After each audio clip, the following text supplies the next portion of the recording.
గాయత్రి మూలమంత్రము, వాటిని ఎలా పఠించాలి, ఆ గాయత్రి మంత్రంలో ఎన్ని బీజాక్షరాలు ఉంటాయి, ఆ బీజాక్షరాల యొక్క ప్రాముఖ్యత ఏమిటి అనే విషయాన్ని మనము తెలుసుకుందాం.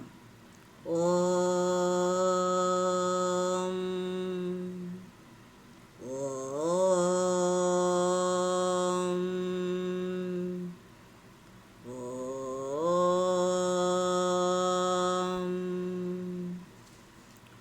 ఓం భూర్భువస్సువః తత్సవితుర్వరేణ్యం భర్గో దేవస్య ధీమహి ధియో యో నః ప్రచోదయాత్. ఓం భూర్భువస్సువః తత్సవితుర్వరేణ్యం భర్గో దేవస్య ధీమహి ధియో యో నః ప్రచోదయాత్. ఓం భూర్భువస్సువః తత్సవితుర్వరేణ్యం భర్గో దేవస్య ధీమహి ధియో యో నః ప్రచోదయాత్.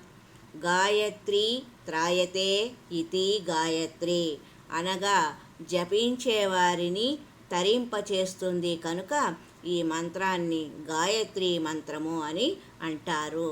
చాలామందికి గాయత్రి మంత్రం అనేది ఒకటి ఉంది అని తెలిసినా అది ఏమిటో అసలు ఎలా జపించాలో తెలియదు. కొందరికి మంత్రము తెలిసినా కాలంతో పాటు పరిగెడుతూ హడావుడిగా జీవితాలను గడపాల్సి రావడం వల్ల ఈ మంత్రాన్ని గబగబా బట్టి పట్టినట్లుగా మొక్కుపడిగా దేవుని ముందు అప్పగించేసి హమ్మయ్య ఈ రోజుకి చదివేశాను అనుకుంటారు. నిజానికి గాయత్రి మంత్రాన్ని అలా చదవకూడదు. అసలు గాయత్రి మంత్రం ఏమిటో, దానిని ఎలా జపించాలో తెలుసుకుందాం.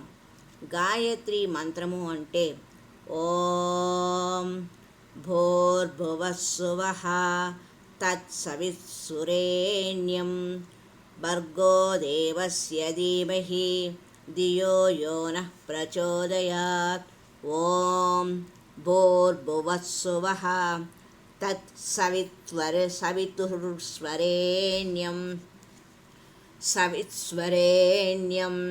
భర్గో దేవస్య ధీమహి ధియో యో నః ప్రచోదయాత్. ఓం భూర్భువస్సువః తత్సవితుర్వరేణ్యం భర్గో దేవస్య ధీమహి ధియో యో నః ప్రచోదయాత్. ఈ మంత్రాన్ని ఏకధాటిగా చదవకుండా మంత్రాన్ని 4 చోట్ల ఆపి చదవాలి. అది ఎలాగా అంటే ఓం భూర్భువస్సువః తత్సవితుర్వరేణ్యం భర్గో దేవస్య ధీమహి ధియో యో నః ప్రచోదయాత్. ఓం భూర్భువస్సువః తత్సవితుర్వరేణ్యం భర్గో దేవస్య ధీమహి ధియో యో నః ప్రచోదయాత్. ఓం భూర్భువస్సువః తత్సవితుర్వరేణ్యం భర్గో దేవస్య ధీమహి ధియో యో నః ప్రచోదయాత్. ఇలా మంత్రము మధ్యలో 4 సార్లు ఆపి చదవాలి. ఈ మంత్రంలో ఓం అనేది ప్రణవము. భూర్భువస్సువఃలోని భూ భువః సువః అనేవి వ్యాహృతులు. వ్యాహృతులు అనేవి దివ్యశక్తిని కలిగిన పదాలు. ఇవి 3 లోకాలను సూచిస్తాయి. తత్ నుంచి మిగిలిన భాగాన్ని సావిత్రి అని అంటారు. గాయత్రి మంత్రములో 24 బీజాక్షరాలు ఉన్నాయి. వాటిని ఆధారం చేసుకొని నిర్మితమైన గొప్ప గొప్ప ఆలయాలను ఒకసారి పరిశీలించుకుందాం. కంచి కామాక్షి మందిరంలో అమ్మవారు మూల విరాట్టుగా కూర్చొని ఉన్న మండపాన్ని గాయత్రి మంటపము అంటారు. ఆ ప్రాకారంలో 24 స్తంభాలు ఉన్నాయి. అవి 24 బీజాక్షరాలకు ప్రతీకలు. అలాగే కోణార్కులోని సూర్య దేవాలయ సముదాయము ఒక పెద్ద రథం మీద ఉన్నట్లు నిర్మించబడి ఉన్నది. ఆ రథానికి గాయత్రి మంత్రానికి ప్రతీకగా 24 చక్రాలు ఉన్నాయి. పురాణాల కథనం ప్రకారము 24 మంది ఋషులు వారి మంత్రశక్తిని ఈ 24 బీజాక్షరాలలో నిక్షిప్తం చేసినారు. ధర్మచక్రంలో ఉన్న 24 చువ్వలు అనగా స్పోక్స్ వాటికి ప్రతీకలు. దానినే మనము సమయ చక్రము అని కూడా అంటూ ఉన్నాము. జైన సిద్ధాంతంలో 24 మంది తీర్థంకరులు ఉన్నారు. ఇది అవైదిక మతమైన వాటికి మూలము మన వేదమే. అలాగే 24 కేశవనామాలు ఉన్నాయి.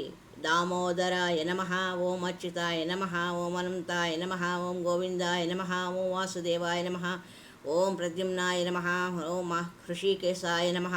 ఇలా నామాలు కేశవనామాలు 24 ఉన్నాయి. అలాగే 24 తత్వాలు, 5 జ్ఞానేంద్రియాలు, 5 కర్మేంద్రియాలు, పంచ తన్మాత్రలు, 5 మహద్భూతాలు, బుద్ధి, ప్రకృతి, అహంకారము, మనస్సు, ఇవన్నీ కలిపితే 24 తత్వాలు. ఛందస్సులలో ఒకనొక గొప్ప ఛందస్సు గాయత్రి పేరు మీద ఉన్నది. భగవద్గీతలో శ్రీకృష్ణుడు ఇలా చెబుతారు, బృహత్సామ తదా సామ్నాం గాయత్రి ఛందసామహం. బృహత్సామ తదా సామ్నాం గాయత్రి ఛందసామహం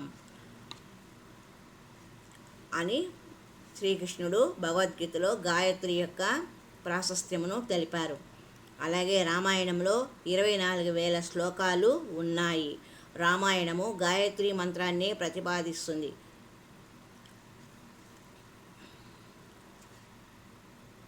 గాయత్రి మంత్రం రామాయణంలోని 24,000 శ్లోకాలలో 1001వ శ్లోకము, 2001వ శ్లోకము, 3001వ శ్లోకము, 4001వ శ్లోకము, 23,001వ శ్లోకాలను కనుక పరిశీలిస్తే మనకు గాయత్రి మంత్రమే కనపడుతుంది. దీనిని గాయత్రి రామాయణము అని కూడా అంటారు. ఒక వీణలో 24 చిర్రలు ఉంటాయి. సంగీత శాస్త్రం తెలిసిన వారు దీన్ని గాయత్రి ఉపాసన అని అంటారు. మన వెన్నుపూసలో 24 మృదులాస్తులు క్యాటిలాగు ఉంటాయి. వాటికి అధిదేవతలే గాయత్రి మంత్రాక్షరాలు. నా గాయత్రి త్యాహపరం మంత్రం నమతాహ పరదైవతం అన్నారు పెద్దలు. 24 బీజాక్షరాలతో కూడిన గాయత్రి మాతను ఒక్కసారి జపిస్తే చాలు సర్వ పాపాలు హరిస్తాయి అంటారు. సకల దోషాలు తొలగిపోతాయి అంటారు. సకల దేవతా స్వరూపము గాయత్రి, రామాయణ సారము గాయత్రి, కోర్కెలు తీర్చే మంత్రరాజము గాయత్రి, విశ్వశాంతికి పరిష్కారం గాయత్రి, సకల కోర్కెలు ఈడేర్చే మహామంత్రము గాయత్రి, 24 బీజాక్షర సంపుటి గాయత్రి. అలాంటి గాయత్రి మాతను స్మరణం చేసుకోవడం అంటే నిజంగా మానవ జన్మ పూర్వ సుకృతమే అని చెప్పాలి. హరి ఓం తత్సత్. ఇది అండి గాయత్రి మాత, గాయత్రి మంత్రానికి ఉన్న ప్రాముఖ్యత. హరి ఓం తత్సత్.